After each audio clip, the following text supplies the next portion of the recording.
Pandemic Aftermath. By AS Geek 2012. Epilogue. Hope for the future. Bob strolled through the center of Pony Hope as a light snow wafted down through the crisp, cold air. A breeze made him shiver, his horn glowing as he adjusted the scarf around his neck. Other ponies he passed greeted him enthusiastically. Even after several months had passed, he was still considered something of a celebrity in town, but another part of that may be due to the calendar. A few days remained before Christmas Day, but with as festive as the town was, it might as well have been the day itself. Ponies were always a friendly lot, but it had gone into overdrive as the holidays approached.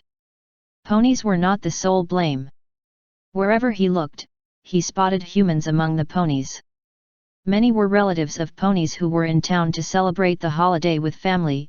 Some were from Washington as part of the ongoing Goodwill Tour as the newly minted Department of Pony Affairs worked with Congress to hammer out new legislation to replace the Homestead Act with something more palatable to both human landholders and the ponies who occupied those lands. The humans appeared in just as festive a mood as the ponies. Many participated in what had been a several-day-long mass decorating party with the goal to festoon the whole town in the bright trappings of the holiday. That day was supposed to be a conclusion of that effort, with the party being held that evening to celebrate. Yet the effort was only to decorate the public parts of town. Ponies decorated their own homes, and with the town now being supplied with electricity, there were the familiar sights of strings of LED lights. However, the propensity to emulate equestria was still strong, and many houses were graced with decorations that flickered and glowed magically. Having some of the worst restrictions on magic use eased in recent weeks had given them many new options.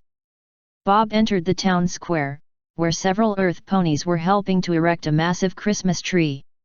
Earth ponies being what they were, they had not been content to simply cut down a tree and prop it up. They had instead meticulously dug up its roots largely intact, and were now effectively replanting it, using their combined magic to keep the tree healthy during the transfer as well as ease any transplant shock. Bob looked up. A few Pegasi were helping to keep the tree steady as the roots were sunk into the soil, while unicorns and crystal ponies helped sort out the decorations. One of the latter, Whisper Touch, turned towards him and smiled. "Ah, Bob, there you are. Did you bring the tree topper?" "Yes, I just made it this morning," Bob said. He levitated out a bright, shiny magic crystal from his saddlebags, nearly a foot long. "Oh, that is absolutely perfect," Whisper gushed. "With the right amount of magic imparted to it, it should be visible for miles." "It wasn't easy finding a piece of quartz this big," said Bob. "Oh? I thought we were rife with quartz after those expeditions to scour the lands around the town for it prior to Thanksgiving." "Yes, but mostly small pieces. I had to go hunting for a sufficiently large one. I had to call on one of the visiting equestrians for help. Turns out one of Pinkie Pie's sisters is the equestrian equivalent of a geologist." Whisper smiled. "So nice to see our esteemed equestrian guests getting into the spirit of the holidays as well." He turned to one of the other unicorns nearby. "If you would, please." The mare nodded and took the crystal from Bob. "They have a similar holiday around this time of year," said Bob. "They call it Hearth's Warming Day. Quite astonishing how they appear to have so many equivalents to our holidays. I seem to recall they were interested in Halloween as well." Whisper glanced at the tree. "At any rate, we'll be waiting until the evening to light the crystal along with the tree. That way the night ponies will have a chance to see it, and we can use it to kick off this evening's party." Bob was grateful to see more consideration being paid towards the night ponies. That had been partially Sunny's doing, as well as seeing to it that Pony Hope fully embraced its crystal pony population. While the sentiment was starting to spread through other settlements, Pony Hope still remained a popular emigration destination for crystal ponies, and they could boast the largest population of them of any town in the western United States. He looked up again at the Pegasi holding the tree steady. He saw a few familiar faces but not the specific ones he was looking for. He finally asked of Whisper, "Have you seen either Tina or Sunny?" Tina's a few blocks over helping one of the more elderly ponies decorate his house, said Whisper. Sunny is, taking some Pegasus instruction. Bob tilted his head. I beg your pardon. Whisper chuckled and stepped closer to Bob before speaking in a lower voice, don't go spreading it around, but one of the visiting equestrians decided to hold an, unofficial training session. Sunny and a few of her teammates decided to go. I thought they already had an experimental exchange program in place. Yes, but where Sunny has had very little time to spare for an extended trip through the portal, she leapt at this chance to see what it would be like. Asterisk. Sunny felt the same sense of excitement as her teammates as they hovered above the clouds that swathed Pony Hope, where the bright sun gleamed off their fur and feathers. Despite the sharp cold of the air, neither Sunny nor her teammates felt anything more than a slight chill. Nor did the thinness of the air bother them as it might another pony or human at this altitude. Thunderburst was especially excited. Sunny had just recently promoted him, and he was eager to show what he could do before their equestrian instructor. They talked excitedly amongst one another over who it might be that had called this impromptu session. Sunny had an idea, but she chose to keep it to herself. The less said out loud about this unofficial gathering, the better. Yet soon their speculation came to a halt with surprised gasps and whispered disbelief as a rainbow-maned Pegasus mare suddenly rocketed up from below with such speed she was momentarily a blur before stopping with ease and hovering before them. Sunny's pupils shrank slightly at the sight. The last time she had seen Rainbow Dash, it had been dark, and she never really got a good look. This mare had to be the most well-muscled Pegasus she had ever seen. Rainbow appeared to look over the assembled Pegasi, who had now lapsed into an odd silence. A whistle hung around the mare's neck, which she now lifted to her lips and blew on briefly before letting it drop. Okay, listen up, you noobs. Several of the Pegasi gave her surprised and indignant looks. Thunderburst looked particularly affronted. He glanced at his cohorts and said, "Did she just call us noobs?" "Must be something wrong with her translation spell," a mare responded, and the rest chuckled. Thunderburst turned to face Rainbow, only to find the mare almost muzzle to muzzle with him. "Yeah," Rainbow said. She jabbed a hoof at Thunderburst's chest. "You noob. It means exactly as it sounds. N-O-O-B, noob." Thunderburst frowned. "Ma'am, with all due respect, I'll have you know that we're quite accomplished at Pony Hope's weather control." Rainbow drew back and rubbed her chin with a forehoof. "And you've been at this, what, 8 months now?" "Yes, we have. Back in my neck of the woods, we call that being a trainee. The earliest Cloudsdale will ever certify any pony for weather control duty is a year, and then there's another year of training under a mentor. Then, maybe, possibly, kinda sorta can you claim any experience." "Her rump," Thunderburst muttered. "See, that's your problem, all of you," Rainbow said. "Yet, when it comes to ability, no question about it, you nailed that. What you don't have is experience. I don't care how good Sunset Shimmer thought she was, she can't give you that." "We've been doing all right by ourselves," Thunderburst murmured. "Yeah, I get that. I'm just trying to make you understand that humans have a point in restricting how far and wide you guys can be let loose. If this were Equestria, I wouldn't let any of you handle Ponyville's weather unsupervised. And I definitely would be wary of turning you loose over Sweet Apple Acres." Sunny could not help but smile. In a way, this made her feel better.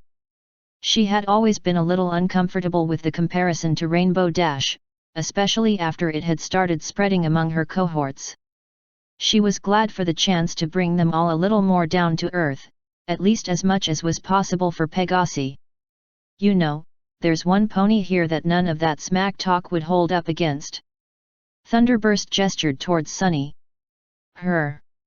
Sunny blinked, and her smile quickly faded. Before she could say another word, Rainbow was suddenly hovering before her. "Hey, there, Sunny. Nice to see you again." Sunny managed to reclaim some of her smile. Yes, same here. Rainbow smirked. And I hear you've become pretty hot stuff since then. Well, not really, I just... She's the best Pegasus in Pony Hope, cried one of her cohorts. Maybe even in all of America, said another. I'll do you one better, Thunderburst said. I don't think any Pegasus in the world can hold a candle to her. Even Twilight Sparkle said so. That is not what she said, Sunny cried, blushing hard. Rainbow grinned. Oh? What did the egghead say about you concerning me? Sunny gave Rainbow a flustered look. Nothing really. Nothing? You don't get so many admiring fans over nothing. If any pony knows that, it's me. Now, come on, what did Twilight say?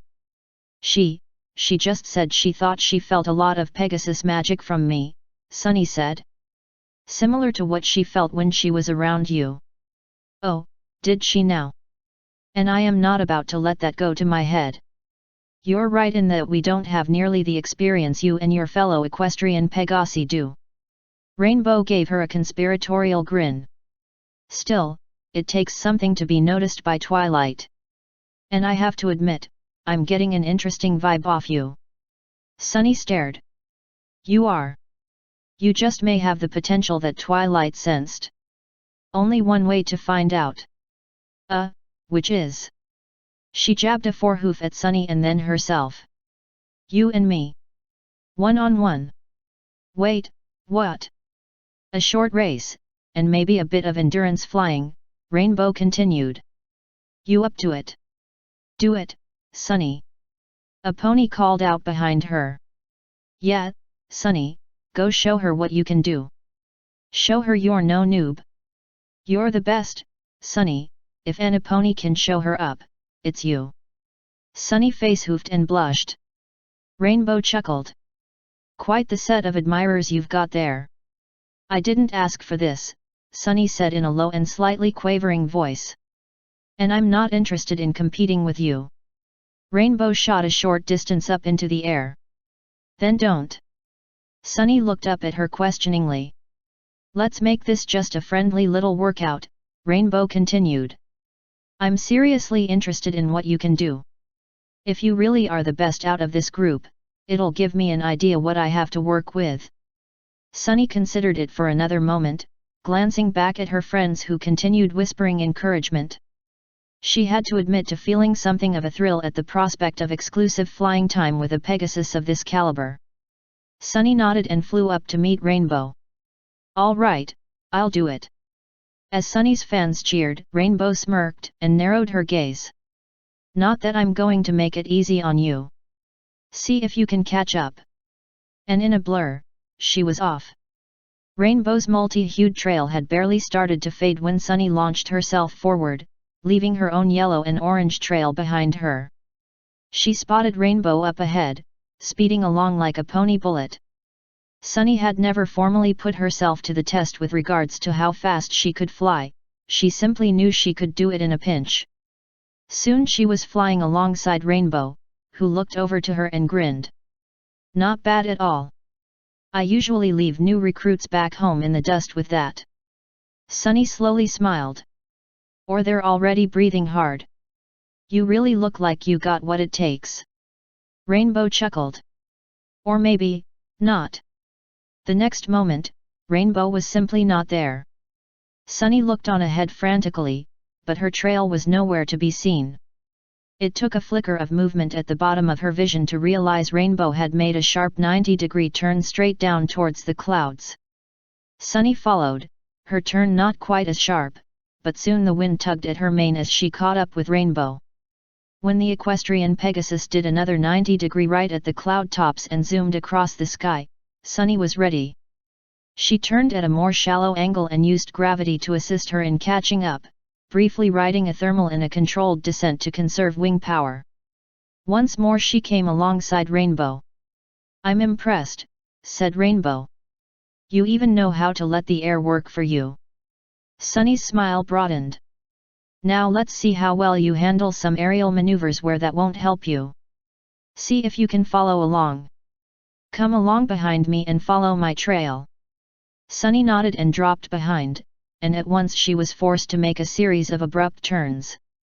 She was absolutely amazed at how quickly and effortlessly Rainbow could turn her body around, yet Sunny was equally astonished to find that she could catch up with just a bit of practice. By the time Rainbow halted the exercise and they hovered facing one another, Sunny was panting lightly. That was not bad at all, Sunny, Rainbow said with a smile. Sunny beamed. I didn't think I was going to quite get to the end there, but... Rainbow suddenly chuckled, and her smile turned sly. And? Hardly. That was just the warm-up. Asterisk. Tom held on to the bars that ran parallel on either side of him until his knuckles turned white. He looked down at legs that still appeared frail and thin despite having been at this for the past 2 weeks. He knew that the injured leg would be difficult, but he had not expected to lose this much tone in his good one. You're doing very well, Tom, said his therapist, a human who stood just off to the side. He stepped into view and smiled. You're putting more weight on that leg than you were just a week ago. Tom tried not to sigh in exasperation as he fought to walk in a straight line. After 2 weeks, he had hoped to have shown more improvement than this. They had offered to defer the start of his physical therapy until after the holidays, but Tom wanted to start as early as possible with the goal of being able to stand on his own by Christmas. With the holiday only days away, however, and his therapist on vacation after that day until the new year, that seemed a pipe dream now. He managed to make it to the other end of the bars, but not without his leg starting to hurt. He took a deep breath and let it go as a ragged sigh. Had enough for now?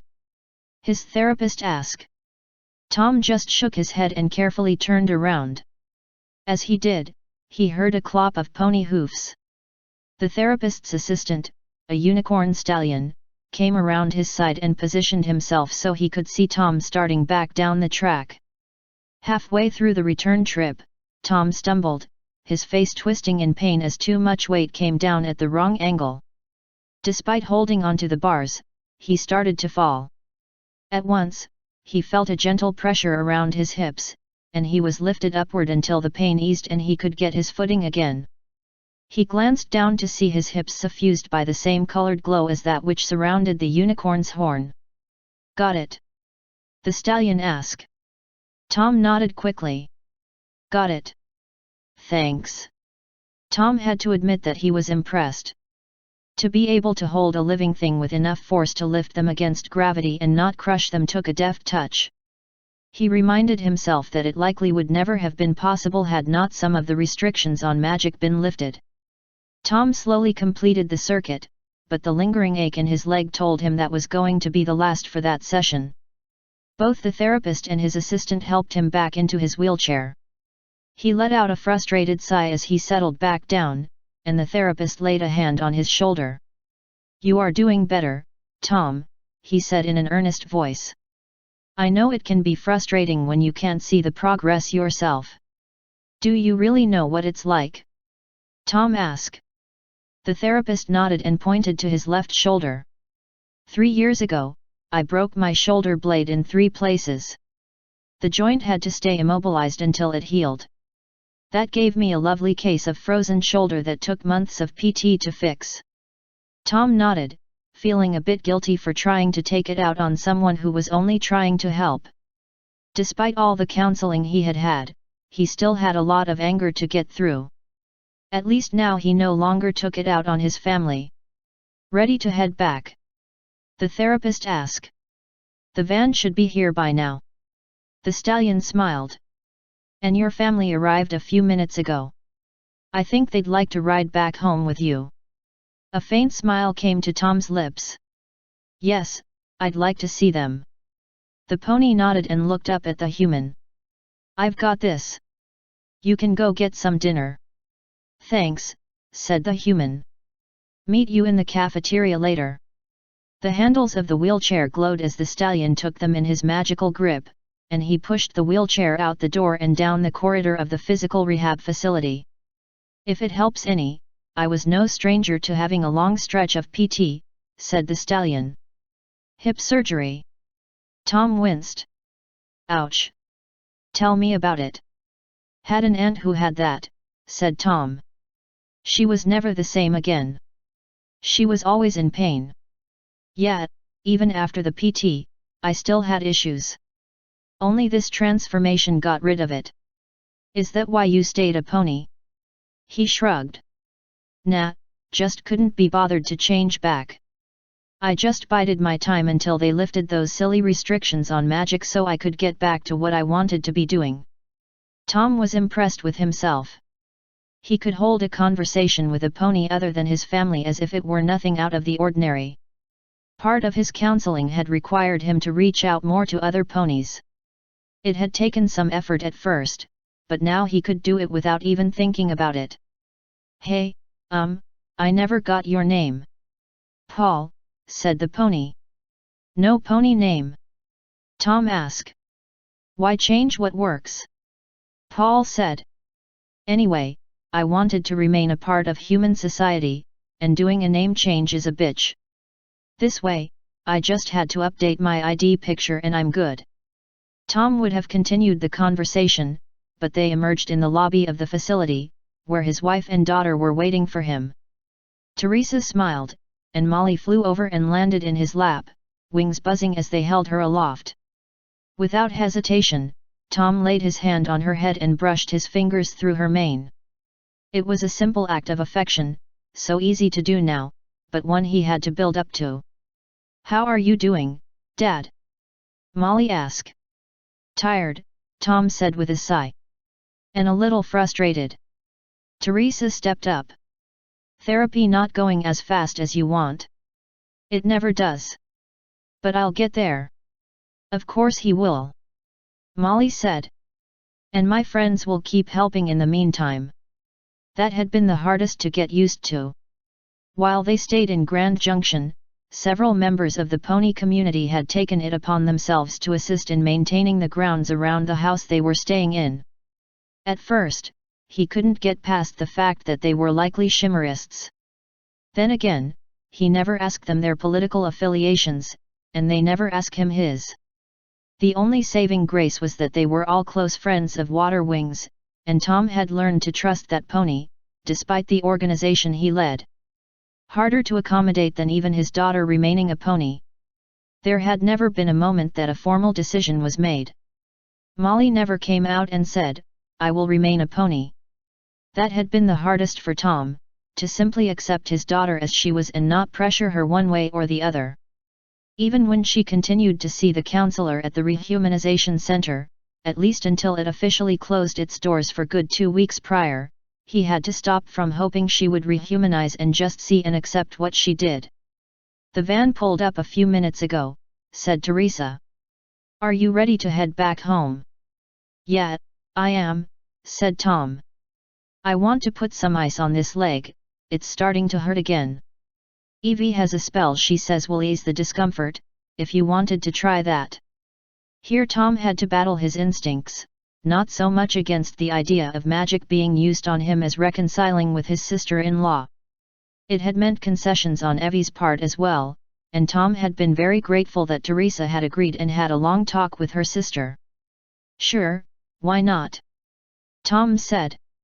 Teresa smiled and touched her hoof to his good leg. Tom draped his hand on her foreleg, feeling the warmth of her body through the fur.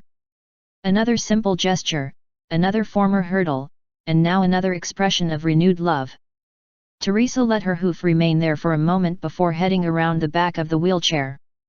She drew herself up on her hind legs and placed her forehooves on the handles of the wheelchair in a well-practiced move. She could have had any number of human assistants do this for her, but she had been insistent on learning how to do this herself. Only then did he realize why he had felt more at peace in recent days despite his frustrations with his recovery. He had finally stopped seeing his family as ponies and saw them simply as family. Father Donovan had been right, Tom had to take a completely different approach. He had to relearn everything, including exactly why he loved his family. For the first time in a long while, he was looking forward to heading back to Pony Hope. It didn't matter that the place was mostly a pony population despite the recent influx of humans. All that mattered was that his family would remain together. The attendant from the van came out to greet him. "Ready to head home, Tom?" Tom smiled. "Yes, I am." Asterisk. Sunny crashed onto the top of the cloud, her wings aching. She planted her muzzle in the soft white just to have some moisture to help soothe her burning lungs.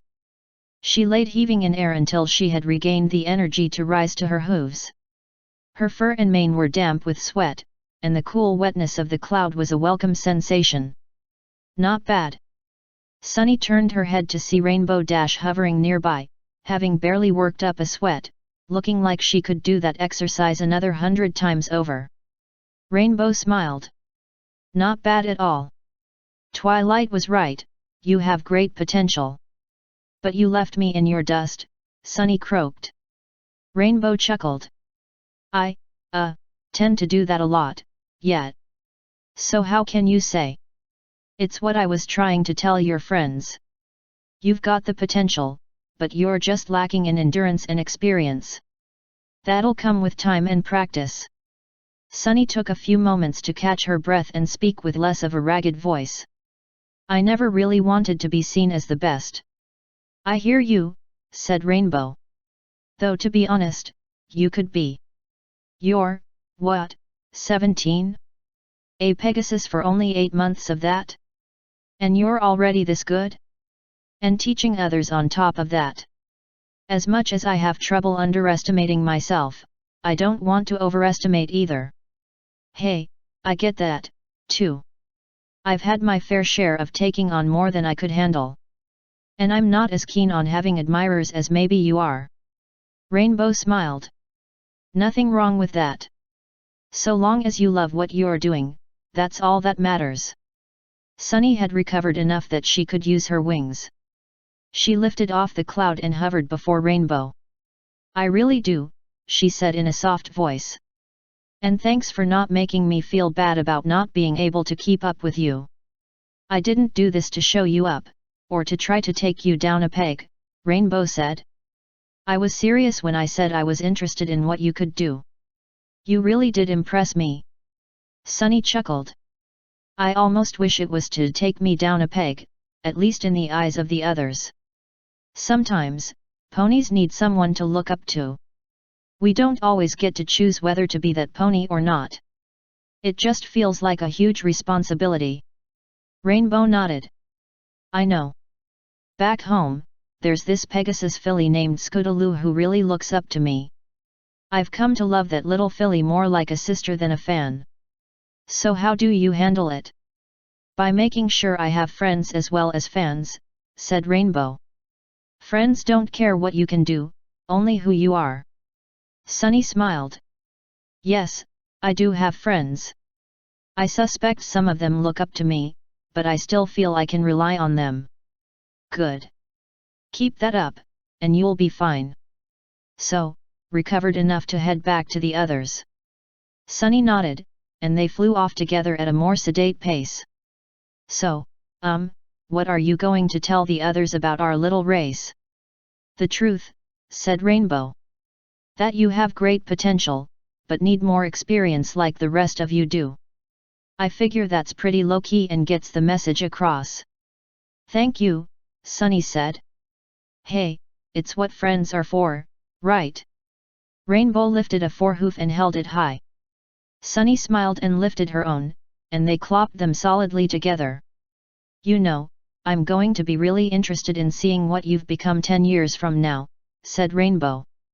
"I wouldn't be the least bit surprised to hear the word awesome mentioned alongside your name, no matter what you end up doing." As she had 8 months ago, Sunny felt better after just this short talk with this Pegasus from another universe. It helped reassure her that it was not all about what she could do, that she was more than that. And 10 years? Considering how much had happened in just 8 months, that seemed a lifetime away.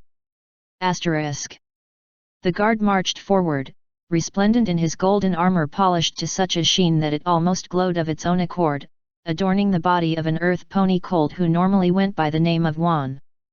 He approached to the shocked gasps of the raggedly dressed peasants before him, who otherwise would be the fillies and colts of his classmates at school, save for the addition of a single human girl.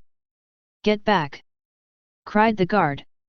"Get back, you rabble, and prepare to bask in the magnificence of your queen."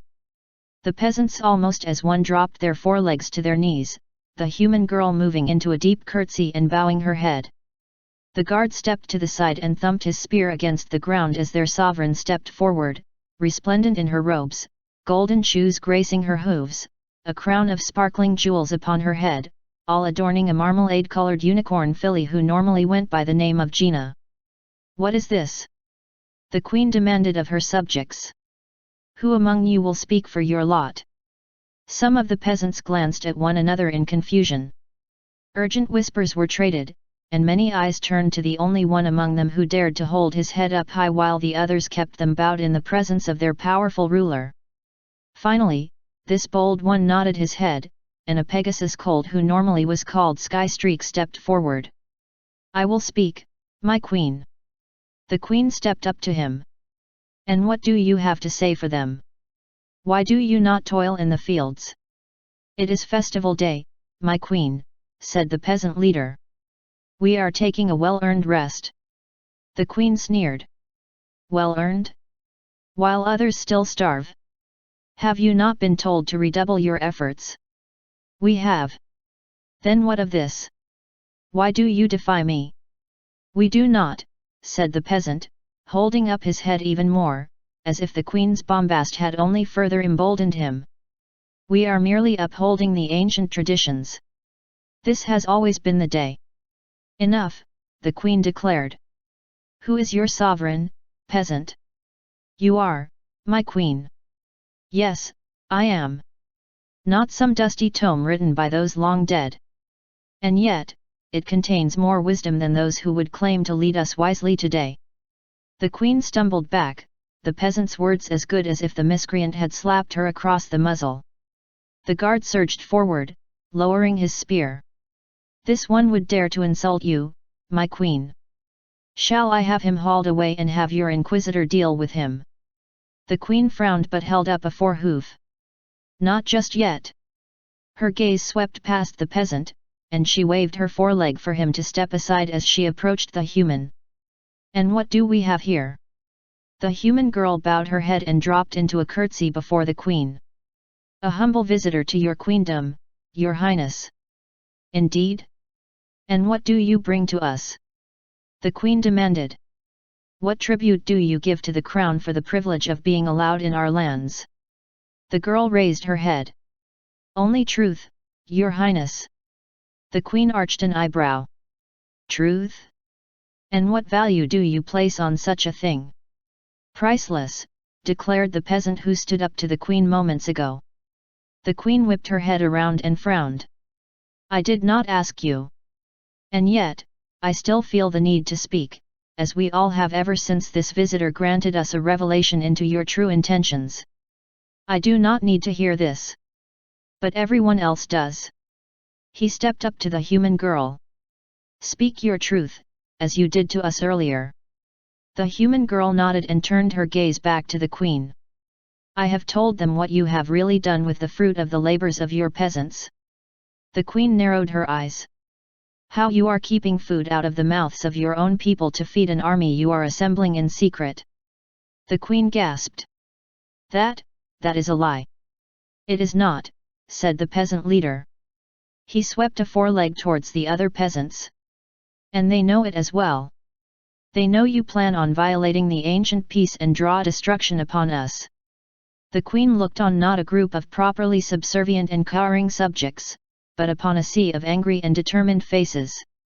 "And I will remind you, my queen," continued the peasant leader, saying the title as if it were an epithet, "that this very festival celebrates our deliverance from an endless war, a war that you seek to."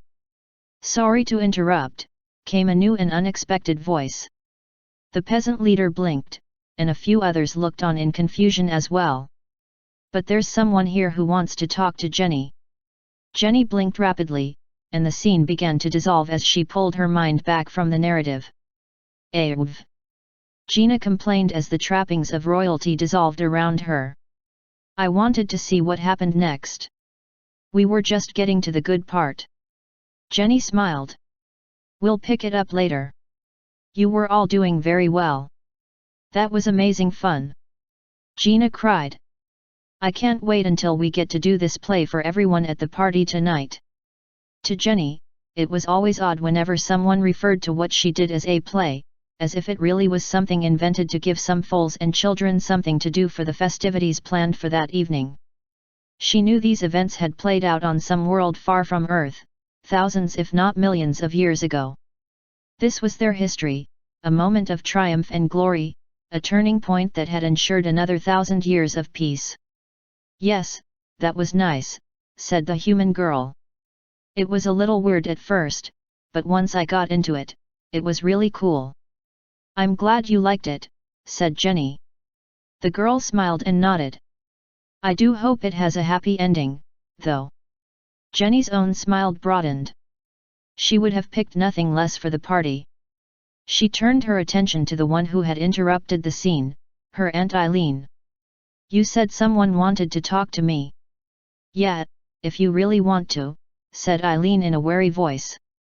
Why wouldn't I? Eileen glanced at the others. We shouldn't talk about this here. Jenny gave her aunt a confused look, but shrugged and stepped past the others. Let's take a break and come back in an hour. We'll be here, Gina said as Jenny headed away. Jenny was careful to duck her head as she headed out of the room. They were staying with Sarah and Harold for as long as they were in town for the holidays in a domicile built by Ponies for Ponies. They had at least conceded that they would have human family members visiting, thus had built the ceilings higher than was normal for a pony household, but the tops of the doors were still just a bit low. So what's this all about? Jenny said as they stepped into the main living area. Eileen turned to face her. While you were practicing for the play, Anthony Heller showed up. Jenny's eyes widened slightly. What would he be doing here? That's what I thought, since we were supposed to be done with all the legal shit. So his visit is a social one. I wish, Eileen muttered. It's more who he brought with him that upset me. Who? You remember that asshole who hit you that day when all that crap went down in the pony sector? Jenny's heart skipped a beat. She lifted a hand to her mouth as if to feel a wound that had long since healed. Are you serious? Dead serious? What the hell is he doing here? Same thing I ask, said Eileen. I had sworn I would never forget what he looked like, and I was right. I almost decked the bastard the moment I saw him. Jenny's heart thumped, but she held her tongue until she heard the whole story. Anthony asked me to hear him out, said that he'd never have brought Handel here if he thought the bastard would be a threat. Said that Handel's been wiped clean of what Fuller's goon did to him. Jenny nodded quickly. Okay, fine, but what does he want? He wants to talk to you. Jenny had been afraid of that. It had taken her a long time to get over the trauma of that day, and on more than one occasion she had been glad she was reconnected to the dream realm and could take advantage of nightmare-banishing night ponies. I made it very clear that this is your decision, said Eileen. You say the word, and I'll tell him to go to hell. Jenny was very tempted to take that route. Yet now she wondered if she did need to confront him one more time, that perhaps it would bring some sort of closure, something she felt had been lacking despite reassurances from everyone to the contrary. I want to know what you think about it. Eileen raised an eyebrow. You sure? Yes, please. Me, I wouldn't bother. It has nothing to do with whether he's a threat or not. Eileen paused before saying in a softer voice. Though I have to admit, Handel is definitely nothing like I remembered him. Jenny nodded and glanced towards the door to the common area. She could hear the two men talking softly, though she could not make out what was being said. Neither voice sounded like the Handel she had known that day. Eileen stepped closer to Jenny and said in a low voice, if you do decide to talk to him, and he does start to go apeshit, you have my permission to go full-on narrative on his ass. Hopefully that will be good enough to satisfy the sadistic six. One corner of Jenny's mouth rose. She still found her aunt's nickname for the dream wardens amusing. She was just glad they had taken her into their confidence like Psychic had suggested they might. At least Jenny didn't have to tiptoe around it anymore. And Anthony was in agreement with me, said Eileen. You don't have to do this if you don't want to. Jenny wanted to explain that it was not a matter of what she wanted, but what she felt she ought to do. That the narrative was not clamoring for her attention to offer insight suggested that perhaps she at least didn't have to fear for her safety. The narrative could not predict the future, but if something Handel had done earlier suggested that he was not being sincere, that would be valuable information. She closed her eyes for a moment. Nothing to say about this? Almost immediately came the reply, you know everything you need to in order to handle this yourself. And this has the sense of something big in his part of this chapter. I don't want to spoil it for him. Jenny wondered if that had been a subtle coaxing. Surely this man could not have his moment in the story if Jenny didn't furnish the opportunity. Jenny opened her eyes. All right. I'll go see him. Asterisk. Connie smiled as she watched Christina levitate another ornament onto the tree inside their apartment in Washington, D.C. The place had been intended as temporary accommodations until they found a house they wanted to purchase, so they had hesitated to do too much unpacking, but she and Frank wanted to have a proper Christmas. Hey, Chrissy, I still have a bare spot here, came a bright voice from just behind the tree. A blue-furred Pegasus colt with a bright green mane flitted into view, his wings a blur and buzzing faintly as they held him aloft. Gimme one of the blue ones. Christina turned towards the box of ornaments and levitated one out. How's this? Perfect. Christina floated the ornament over to her friend, and he clasped it between his hooves before disappearing around the tree. Connie considered herself fortunate that she had met that unicorn mare at the Capitol building while she was interviewing for her staff, and that her family was willing to share the holidays with them. Especially since Christina and Ken, the Pegasus colt, had become friends almost immediately.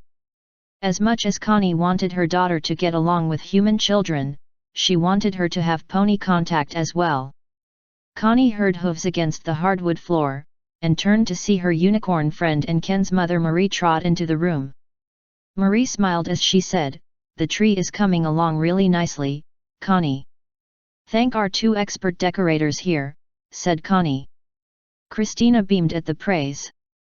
This was the first time she had been allowed to do most of the decorating of the tree. Letting the children do all the decorating was a tradition on Frank's side of the family that Connie really liked, but Christina had to be old enough to reach the top branches. Where they liked to put up a really large tree for Christmas, that meant Christina may have had to wait a few more years before she could take up that tradition. Having a magic levitation spell and a flying friend accelerated things a bit. "And thank you for inviting us over," Marie said. "Like I told you during the interview, we're still fairly new to Washington as well." Connie's smile broadened. Marie's husband Carl had come to be in Washington when he ran for a U.S. Senate seat that had been vacated by a human-turned-pony who decided to leave politics. The governor had appointed a human in his place, but the state constitution required that an election be held to fill the seat. Carl, an earth pony, ran against the appointed human as an independent candidate and won. "Will Carl be coming?" Connie asked. "He's finishing up some business with some colleagues of his in the Senate," said Marie. "He should be here within another hour or so. He's been really adamant about the coalition he's trying to build between the Democrats and Republicans. I see he's trying to court the Harmonists, then. He knows as well as we do that eventually the Harmonists are going to become a potent political force," said Marie. "Frankly, I think it's our best hedge against Shimmerism." Connie was aware that the latest round of elections, while they had brought more moderate voices into federal government concerning the pony situation, it had also brought a smattering of people into local offices who held to some level of Shimmerist belief. The political landscape of the United States was poised to change in ways she doubted even its founders could have anticipated. Before Connie could comment, the doorbell rang. "I wonder if that's my sister-in-law Delicate Flowers," said Connie as she headed for the door. She's been hinting that she may come up to DC for part of the holidays. Oh, is she a pony? Marie asked. Most humans don't have a name like that. Connie grinned as she put her hand on the doorknob. A lot of relatives on Frank's side of the family are ponies, and they occasionally tease him about not being one himself. Marie giggled, but it quickly became a gasp when Connie opened the door and revealed the visitor, a pony, but certainly not one either was expecting. Twilight smiled. Hello, Connie, and happy holidays. Christina gasped as well and stared, open-mouthed. Hey, that sounds like, Ken started as he flew out from behind the tree. Holy shit, it's Twilight Sparkle. Ken, mind your language around the princess. Marie admonished. Sorry, Mom, but wow. I wasn't expecting this. Connie smiled. Twilight, this is my friend Marie and her son Ken. Marie stepped forward. This is indeed an honor, Princess. Please, just call me Twilight, said Twilight. Ken landed next to Christina, who nudged him and said, See? It's just like I told you. She's that way with everyone she meets. It's like she's a universal friend or something. Twilight chuckled. I've never heard that term applied to me before, but I suppose in a way you're right. She looked to Connie. I thought I would stop by before I headed to the portal. Equestria will be celebrating Hearth's Warming Day about the same time as Christmas here. Christina stepped up to them. I think it's so cool we have kinda the same holidays around the same time of year. It certainly makes coordinating vacations easier, said Twilight. Are you taking some time off yourself, Connie? Some, said Connie. Not quite as much as I would like. I really need to hit the ground running with this new position. There's a lot of work to be done before the next presidential election. Just in case our current president is not re-elected, I want to make a good impression on whoever replaces him. I'm confident you'll be able to show that a bipartisan approach is the best. Or perhaps even tripartisan, what with the rate ponies have been entering politics. I hope it will be worth it, said Connie. Those confirmation hearings were brutal. I wasn't sure either party liked me. I think they settled on me simply to avoid either party getting the upper hand. Oh, I think they saw you were truly the best one for the position, said Marie. Of course she is. Christina piped. Look at everything she did back in Greenwood Village. They were even going to put up a statue of her in the pony sector. Connie managed not to roll her eyes. She had quietly asked them to cancel those plans, as flattered as she was that the ponies thought that much of her. Twilight turned towards Connie. In either case, I bring some news from Equestria. It's going to hit the news media soon, but I thought you would like to hear it from me first. Is this a sensitive matter? Connie asked. Not so much sensitive as it would take some time to explain to inquisitive foals. Christina pouted and fell to her haunches, crossing her forelegs in indignation. You're going to send us out of the room, aren't you? Just for a short time, Connie said. If Twilight has time, you can come back out and talk to her. Marie stepped up to them. You two can help me in the kitchen. I was planning on baking some Christmas cookies to have for dessert tonight. Oh, all right, Christina said as she rose to her hooves. Connie waited until they were away before turning back to Twilight. So what's up? The final trial has concluded in Canterlot, Twilight said in a more somber voice. That would be for former Prince Blueblood. Yes. Twilight sighed. Honestly, I wish he had done as Trixie and spoiled Rich had and pleaded guilty right from the start. Things went much easier for them. I had heard he was trying to stonewall the court. A lot of ponies back home don't realize that, for all his faults, Blueblood has a very keen mind for equestrian law. He was using every trick he could to evade the charges and claim he was working for a greater good. He even tried to put the laws themselves on trial. To be fair, we can technically do that here, said Connie. though not many prospective jurors even know they can. Yes, I'm aware, and we do have something similar, but the way he was twisting things, I suspect he was just trying to muddy the issue. In the end, neither the judge nor the jury were fooled. So what was he ultimately convicted of? Connie asked. Conspiracy to violate the sovereignty of a foreign power, Twilight began. Conspiracy to smuggle restricted magic to a foreign power. Gross violations of the principles of friendship with a foreign power. Gross abuse of royal privilege. Gross disrespect for the diarchy. Twilight paused. That last one is something Celestia very rarely prosecutes, as much as she respects freedom of speech, but she felt it justified here. She wants to send a message to anyone else who may have any ideas of circumventing the portal restrictions that her word is absolute law on the matter and not up for debate. Connie often did wonder just how to classify the equestrian government, as it was structured unlike any on Earth.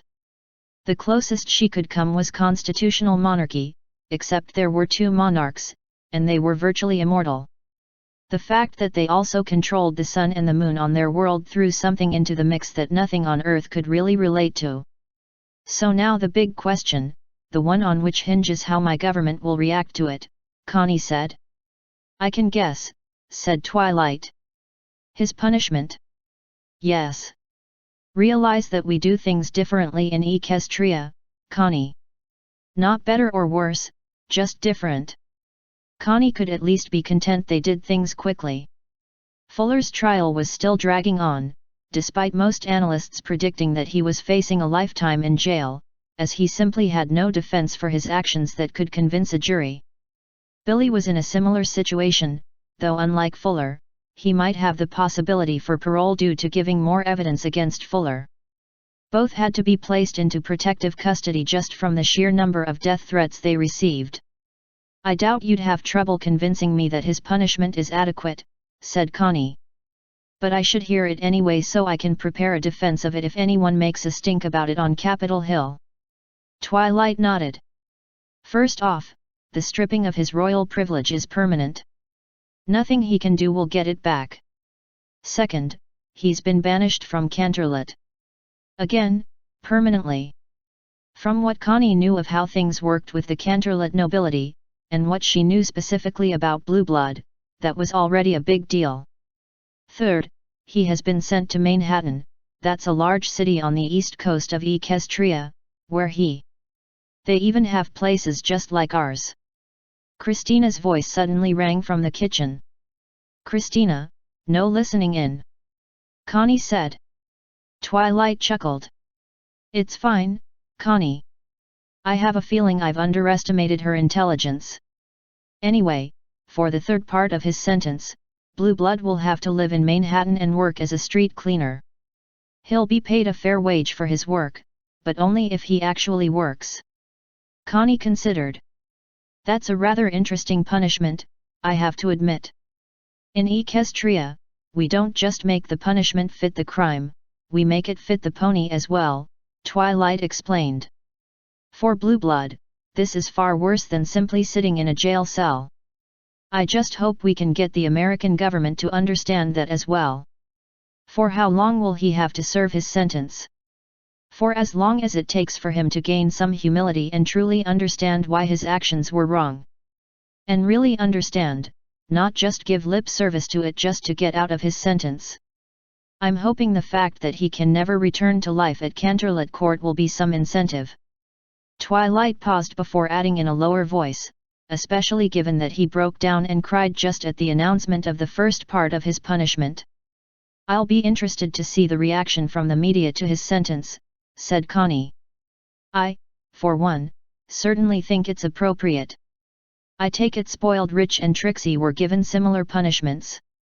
Yes, said Twilight. Though no permanent bans or banishment. The judge came really close to doing that with Spoiled Rich, but by equestrian law, friends and family are allowed to plea for leniency during sentencing. Her daughter Diamond Tyera made enough of an impression on the judge that he relented in outright permanently banning her mother from Ponyville High Society. Twilight sighed. Which is likely why Blue Blood bore the full brunt of the judge's wrath. He had alienated so many ponies that no one stood up for him, not even any of the nobles. Who stood up for Trixie? Connie asked. Funny you should mention that. Asterisk. Trixie emerged from the bathroom, her mane and tail in disarray, a toilet brush levitated before her. Her stomach rumbled, as it was already past her scheduled dinner break. Not that she was looking forward to having to put a meal together using nothing but levitation. She rubbed her head at the base of her horn, where a band encircled it holding a monitoring crystal. The band had started to itch, and she was going to have it adjusted or she'd never get any sleep. She wished she could take it off at night, but part of her sentence required she wear it at all times. If she attempted any magic whatsoever other than simple levitation, officials would be notified, and she would be immediately incarcerated. Trixie heard hoof steps off to the side, and she turned her head to see Nurse Redheart trotting towards her. I know it's getting late, but we just had a patient throw up on the second-floor hallway, East Wing, and all the other staff are already on break. I'll take care of it, Trixie said in a listless voice. I promise you can go on break after that. Trixie nodded. Thanks. She watched the nurse head away before heaving a sigh. Trixie rubbed her head again. Despite the indignity of being reduced to cleaning up other ponies' bodily waste, it didn't hold a candle to not being able to practice any magic other than levitation. No magic meant no shows, and no shows meant no fame, and no fame meant ponies would have forgotten about her by the time she was able to perform again. She shook her head. She was not supposed to be thinking of things like that. The whole point of her punishment was to show her that there were things more important than fame. It was too easy to fall into old patterns of thought once she heard that not only had Bob recovered, he went on to do great things. In a way, he had the fame she had wanted for herself. As she headed towards the East Wing, she realized just how truly ingrained those ways of thinking were. She could claim all she wanted that a desire to do the right thing was what had motivated her, and she would not be entirely wrong, but it had taken this sentence to make her realize just how seductive fame and glory had been. On her way to the East Wing, she had to pass by the non-emergency admitting area. As close as it was to Hearth's warming day, the place was almost deserted. Thus it was very easy for Trixie to pick out the one pony she instantly recognized. She froze, and they looked at each other for a long, awkward moment. Finally, Starlight stepped up to her and managed a tiny smile. Hi. Hi, Trixie replied in a low voice. Starlight glanced to the side as if looking for some pony to give her a cue. Instead, she turned her uncertain gaze back to Trixie. I just wanted to take the time to wish you a nice Hearth's warming day. Trixie tried not to cringe. She wasn't about to come out and say it, as it would sound too much like complaining, but she likely would be spending the day at Ponyville General. After all, some pony had to work over the holiday to keep the place running. The holiday shift staff was planning a party, but she wasn't sure whether she would go or not.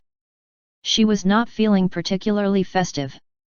Thanks, was all Trixie could think to say. She recalled the last time they had seen each other, and it prompted her to add, and, I never thanked you for speaking on my behalf at my sentencing. Starlight managed a wider smile. I was happy to do it. Were you? Starlight's smile faded slightly. I'm sorry. What was your real reason behind doing that for me? Starlight looked flustered for a moment. I'm not sure I understand what you mean. When we last talked at the Castle of Friendship before I was called before Celestia, you weren't even sure you still wanted to be my friend, said Trixie. I'm not even sure you are now. Starlight hesitated for a long moment before uttering a sigh. I'm not sure yet, either. Trixie, I don't hate you, not after I understood how much you did care for Bob's welfare. I wanted to make sure the court knew as well. I want to believe that was really your motivation, Trixie said. What else would it be? What you talked about that day, Trixie said in a lower voice. How you felt responsible for me, that you had to do everything to make the friendship work. Starlight gave her a surprised look. You actually remember that? Why wouldn't I? Trixie cried. It's like what I said back then. I never set out to hurt you. I don't want to be responsible for hurting you even more. And if blaming yourself for what I did is behind this visit, I don't want you to keep hurting yourself by being here.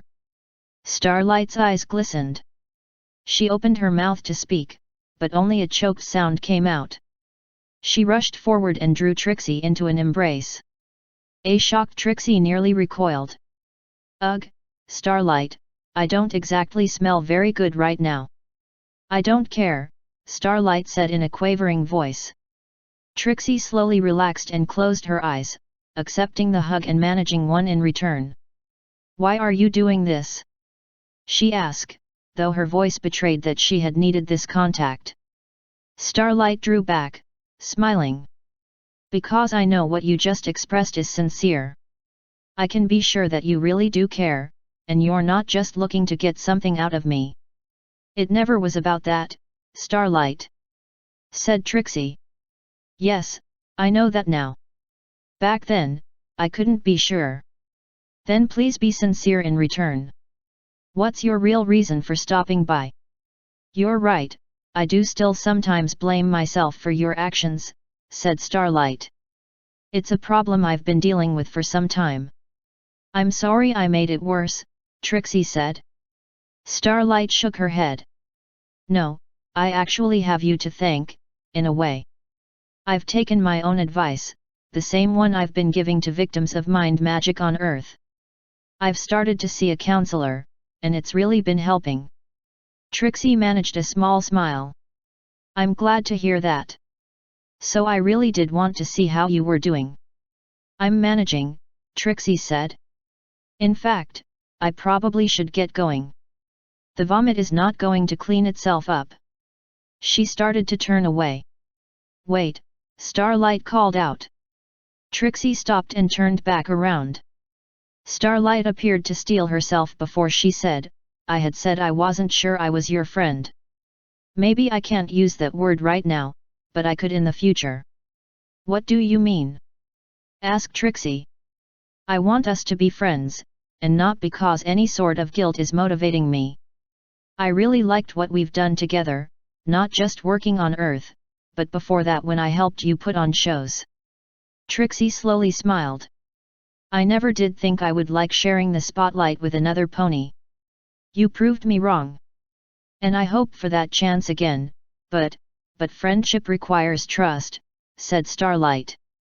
That's the big problem. That's what's going to take a long time to get back. It's nowhere near there, but I hope it will be. I want it to be. So what does that make us in the meantime? Trixie asked. Starlight looked thoughtful for a moment. Potential friends? Future friends? Pre-friends? Pseudo-friends? Primordial friends? Prototype. Trixie face hoofed. Ugh, stop, your suggestions are getting worse, not better. The two mares looked at each other, then broke out laughing.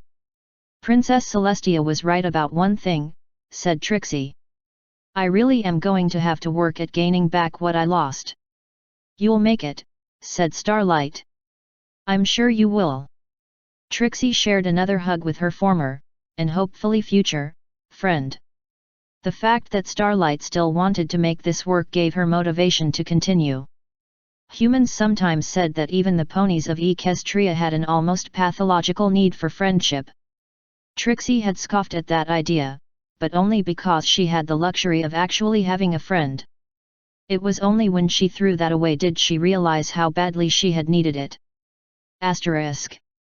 Despite steeling herself as best as she could, Jenny wanted to bolt back to her room and slam the door shut the moment she laid eyes on Handel. Only the fact that Anthony was standing next to him did she feel even a hint of safety. It took a few moments for Jenny to gather her wits after the initial shock, as the memory of her on her hands and knees dripping blood from her split lip had come back as vividly as if it had happened yesterday. Only then did she really notice that Handel was carrying himself nothing like how he had that day. He stood with his shoulders drawn in and slightly slumped. He held a cap in his hands, which he fidgeted with constantly.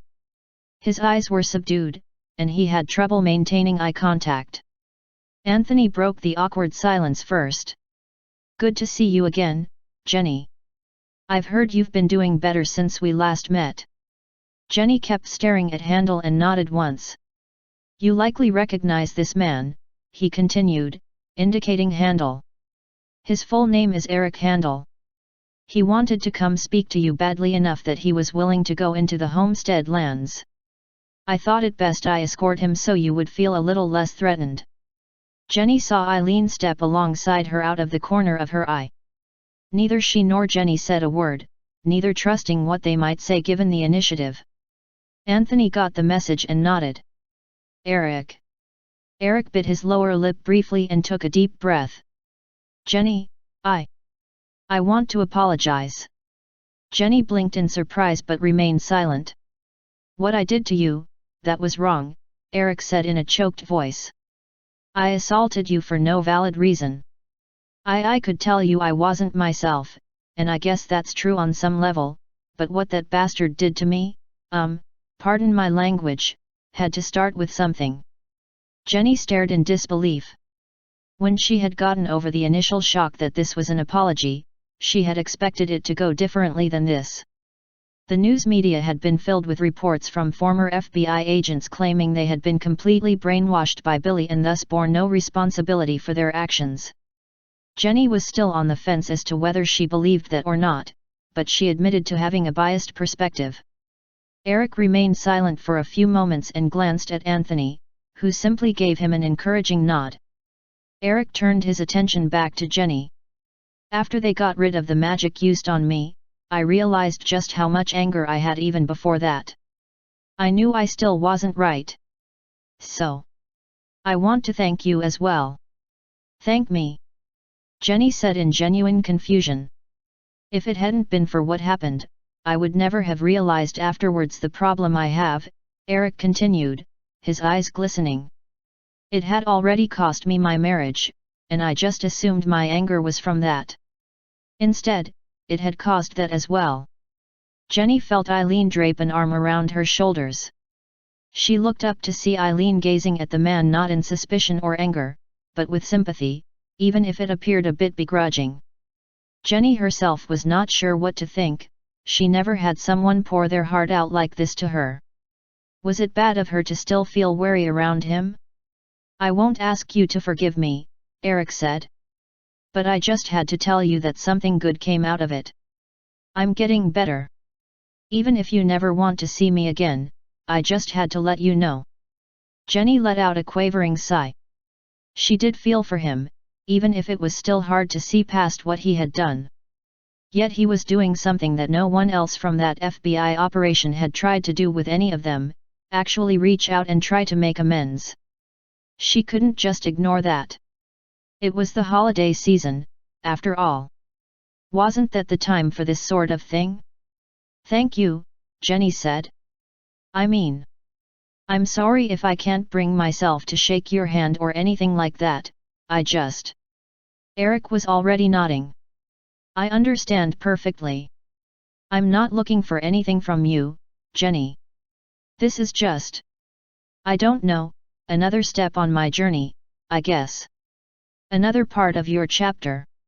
Eric paused, then slowly smiled. "Yeah, I guess you could think of it that way. Maybe this story will have a happy ending after all." "I hope yours does," said Jenny. "I mean that." She felt Eileen's arm tighten around her shoulders. Anthony stepped forward. "I wish we could stay longer, but I have to get Eric back to Denver so he can check in with his counselor before the holidays. The lighting ceremony for the tree in the square is going to be in another few hours," said Eileen. "Yes, and I'm sorry to have to miss it, but where his counselor is already agreeing to stay late, I don't want to keep him from his family any longer than we need to." "Does Eric have somewhere to go for the holidays?" Jenny asked. "Oh, yes, I do," said Eric. My sister and her family. Thank you for asking. We better get going, said Anthony. Of course. Eric turned to Jenny. Thank you for listening. I wish you well. Anthony smiled at Jenny and Eileen before heading out with Eric. You handled that better than I thought you would, said Eileen in a soft voice. Hell, I'm impressed with how I handled it. I had no idea how this was going to go, Jenny said. If you were about to ask me about the narrative. No, but I did have a question. Why did you ask him if he had a place to go? I just didn't want to see him alone, that's all. I wasn't going to invite him to stay here, but I was going to have him go to the town hall and ask if any ponies would put him up for the holiday. Eileen smiled. That's nicer than I ever would have been to him. Jenny could have said the same about herself just moments ago. She could have held on to the hate and fear. Instead, that one comment by the narrative reminded her just how interconnected all beings were. She could no more deny him his part than she could stop breathing. And they were both the better for it. Asterisk. Bob felt as if his senses had been saturated amidst the large crowd that had gathered around the large Christmas tree in the town square. Despite the dimming light of the passing day, his fellow ponies were a sea of bright color, with humans standing out as tall boys against the deepening twilight skies. A constant low roar of conversation emanated from all directions at once. The air was heavy with the tantalizing smell of baked goods and confections that ponies from all over town had volunteered to bring to the celebration, set up in small stands scattered about the periphery. Overhead, several Pegasi zoomed by, doing one more pass to ensure not a single wisp of any clouds remained. Already the air was crisp, and no cloud cover meant a frigid night, but it would also allow the tree to stand out against the dark skies. Illumination had been purposely kept subdued so that when the tree was lit, it would look that much more spectacular. Bob stepped up to the tree and craned his neck. It had been decorated by both ponies and humans, and like the rest of the town had a mix of old and new. Some of the lights were electric LED, others magically powered. At the top was the crystal that Bob had provided, still dark and quiescent. He heard both hooves and feet approach, and he turned to see Sarah and Eileen headed towards him. They're almost ready to start, said Sarah. Whisper wanted me to fetch you so you could head over to the stage. Where's Tina and Sunny? Bob asked. Eileen pointed up. They're with the last weather patrol. They'll be down shortly. Sarah smiled. I'm really excited about this. Christmas is still a few days away, but I feel like it might as well be today. Eileen smirked. You ponies just like to have any excuse for a party. Sarah blew a raspberry at her sister. Well, it's true, said Eileen. Yes, but you're still a wise ass anyway. Hey, I resemble that remark. They laughed, and Bob smiled. He had never seen his mother and aunt get along as well as they had for the past few weeks. Harold had confided in him that this was the way they used to be like back when they were kids, before the rift had begun between them. They threaded their way through the crowd, which thinned the closer they got to the stage. Upon it stood the mayor Golden Sunshine, Harold, and Jenny, all talking to one another. Nearby were a few human representatives from the American government, speaking with some pony representatives from Equestria. He recognized the stoic grey mare Maud, who had helped him find the quartz crystal earlier, and next to her was her much more brightly colored and exuberant sister Pinky. Nearby was the white-furred unicorn mare with the purple hair whose name he could not immediately remember, and next to her hovered Rainbow Dash. The security detail at the foot of the stairs, a uniformed human FBI agent and a stocky earth pony from the Pony Hope Sheriff's Office, parted to let them pass. Bob had placed only a single hoof on the stage when he heard a gasp. His world suddenly became bright pink, and he felt himself hugged with earth pony strength. It's so good to see you again, piped Pinkie Pie. It feels like it's been months since I last saw you. Bob wanted to say something, but nearly all the wind had been squeezed out of him. He heard another set of hoof steps approach and a female voice say, Pinkie, darling, it has been months, and do allow him to breathe. Yeah, I'd rather you not literally suffocate my son with kindness, said Eileen in a wry voice. Pinky mercifully let go, and Bob gasped in a breath. I am so sorry I had to miss your cutie cutesnera, said Pinky. But 4 foals back home got their cutie marks within days of each other, and I was super busy with that. It's fine, Pinky, thank you, said Bob. He looked towards the marshmallow white mare. I apologize, I don't recall your name. The mare smiled as Maud and Rainbow approached as well. It's Rarity, and Twilight sends her regrets for not being able to make it, but she really needs some time off, the poor dear. Believe me, I understand, said Sarah. Even as much as I enjoy my career, I like having a break from it on occasion. Applejack wanted to come, said Rainbow, but she already had plans to stay with family in Appaloosa for the holidays, and Fluttershy had a sick bear to deal with. Did the quartz crystal I helped you locate work out? Asked Maud. Yes, it worked out great, said Bob. It made a nice magic crystal for the tree topper. Maud nodded once. I'm delighted to hear that. Are you sure? Eileen asked in a dubious voice. Yes, said Maud in the same deadpan voice. Quite delighted. Pinky giggled. In fact, I've never seen my sister this happy in the longest time. Eileen stared at the Spock-like expression on Maud's face before exchanging a confused look with Sarah. Am I missing something here? Rainbow Dash snickered. Maud is a bit, shall we say, reserved, said Rarity. Suffice it to say, she was glad to have helped. Bob admittedly wanted to chuckle at his aunt's continued bemusement, but he was saved from potentially embarrassing his mother when Goldie stepped over to them. Welcome, all. We're just about ready to start. One moment, please, Mayor Sunshine, said Bob. Sunny and Tina are not. A rush of wind, and a panting Tina suddenly zoomed down, back winging at the last moment and coming down hard on her hooves. Sunny descended just as quickly, but landed more gracefully. We're here. Tina cried. Sorry about that, said Sunny, sounding far less winded. Had to deal with some really stubborn cirrus clouds that kept reforming soon as we tried to break them up. Tina stepped over to Bob. Remind me never to try to keep up with her again. She hasn't even broken a sweat, for heaven's sake. Sunny inexplicably blushed. She glanced at Rainbow Dash, who winked at her. They headed towards the podium. Harold trotted over to meet them, smiling and giving Bob a brief hug with a single foreleg. Jenny smiled at him as she stood next to her parents. Goldie stepped behind the podium, her horn glowing for a moment. Bob immediately recognized it as a voice amplification spell. The glow faded, and Goldie cleared her throat. Testing, testing, she said, her voice loud enough to make Bob's ears ring.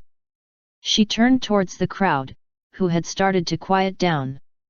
Now turned towards them. Her amplified voice did not sound nearly so overwhelming. Thank you, all, humans and ponies alike, for coming to this celebration of life, hope, and peace. Humans clapping hands mixed with hoof stomps greeted her opening statement. When I look out upon this town, I see a beacon of friendship between two species, Goldie continued. It has been almost 3 months since we first set forth a delegation to the United States government with an initial goal of a redress of grievances. Bob thought the wording of that part of the speech to be clever, as it was right out of the First Amendment. Yet we soon discovered it was simply not enough to have our complaints heard, Goldie continued. True peace and understanding requires effort on both sides. We as ponies had to live up to our ideals of friendship and cooperation. They must apply to all beings to have any meaning. We must look past our labels. Call us human or pony, American or immigrant, but we are one in harmony. Both humans and ponies alike responded with applause. Bob had a feeling Goldie couldn't avoid injecting a bit of her own beliefs into the speech, but some of the recent human residents of Pony Hope were starting to call themselves harmonists as well. The idea that one could live a life aspiring to 5 basic tenets, kindness, generosity, loyalty, honesty, and laughter, appealed to more than just ponies. "And I want to thank the pony who is largely responsible for this effort," said Goldie with a wide smile. "None of this would have happened, nor would this very celebration be possible, were it not for the hard and tireless work of Sunrise Storm." The applause which rose halfway through Sunny's name became deafening, and the ground shook from the enthusiasm of the pony's hoof stomps. A blushing Sunny briefly took to the air and hovered so everyone could see her. She smiled and waved, receiving cheers from even the equestrian contingent, especially Rainbow Dash. This just made her blush deepen before she lowered herself to the stage. Bob knew Sunny didn't care for the spotlight very much, but he for one was glad she was getting some recognition. From the way she had fretted over whether the community of Pony Hope would be this accepting of humans in their midst, it was good to see that the respect ponies felt for her had paid off. Goldie continued when the applause had died down. "When I first became mayor of this town, the one thing ponies told me they liked best about it was that they felt safe here. I will be honest with you, there were some ponies who thought we would be giving that up if we let humans into our midst. Instead, our community is every bit as peaceful as it has been since the day it was founded, and I ask that every pony gathered here now give our human residents and visitors a round of applause in appreciation." The ground shook as the crowd of ponies thundered as one, the humans among them smiling at the accolades. Bob was glad Goldie included that in her speech, even if she had to downplay it a bit. The truth was, there were indeed many who were quite worried about what would become of their town once humans moved in. What ponies seemed to forget was that humans could be said to have a herd mentality as well. If they see others acting polite and friendly towards one another, regardless of what species they are, they tended to act the same way. "And now, we're ready for the lighting of the tree, a tree decorated by both human hands and pony hooves and magic." Goldie stepped over to a platform near one corner of the stage, where a switch was mounted, wires under the platform running off the stage and towards the tree. Next to it was a Bob-created crystal tied to a spell. "If Senator Henderson and Sunrise Storm would step up, please. Bob, would you kindly be ready as well?" That was Bob's cue. Eileen smiled and squeezed his shoulder before he left her side. Sarah, Harold, and Jenny gave him a brief hug as he went by. He stepped behind the platform and turned to face the tree. His horn glowed as he prepared the spell. One of the men from the American officials stepped over to the platform and placed his hand on the switch. Sunny hovered next to him and held her hoof above the crystal. And on the count of 3, Goldie's voice rang out. 1, 2, 3. The senator flipped the switch, and Sunny's hoof came down on the crystal. A brilliant beam of light erupted from Bob's horn and struck the crystal at the top. The tree came ablaze with light, strings of electric LED lights intermingled with strings of flickering magic bulbs. The crystal topper briefly became a miniature supernova to the surprised but delighted gasps of the audience. When Bob concluded his spell, the glow from the crystal settled to a more serviceable light, but in the encroaching darkness and the clear skies, it would be visible for many miles. The applause which rose was the loudest and longest yet, and Bob exchanged hugs with not just his family, but the equestrian contingent as well. He even got to see a hint of a smile on Maud's face. Tina clung to him for a long moment and trotted alongside him. Bob motioned with a hoof to his mother, and Eileen crouched down and turned her ear towards him. "I know some place a little more quiet we can all go to look at the tree," Bob said over the din of the crowd. "Now that the ceremony is over, we're not needed up here anymore." "That works," said Eileen. "So long as we're back in time for Jenny's thing. She'll take a bit to get the others ready for that." Eileen nodded. "Good, because I have a little Christmas present for you. Can't you give it to me on Christmas Day?" Bob hesitated. "You are going to be staying through the holiday, right?" "Of course. But I wanted to give you this one early." "Well, okay. Tina, you coming along?" Tina smiled. "I'll catch up with you later." Bob gave her an odd look. Let's just say I know what her present is already, Tina explained. And I think you're going to like it. Bob arched an eyebrow in confusion.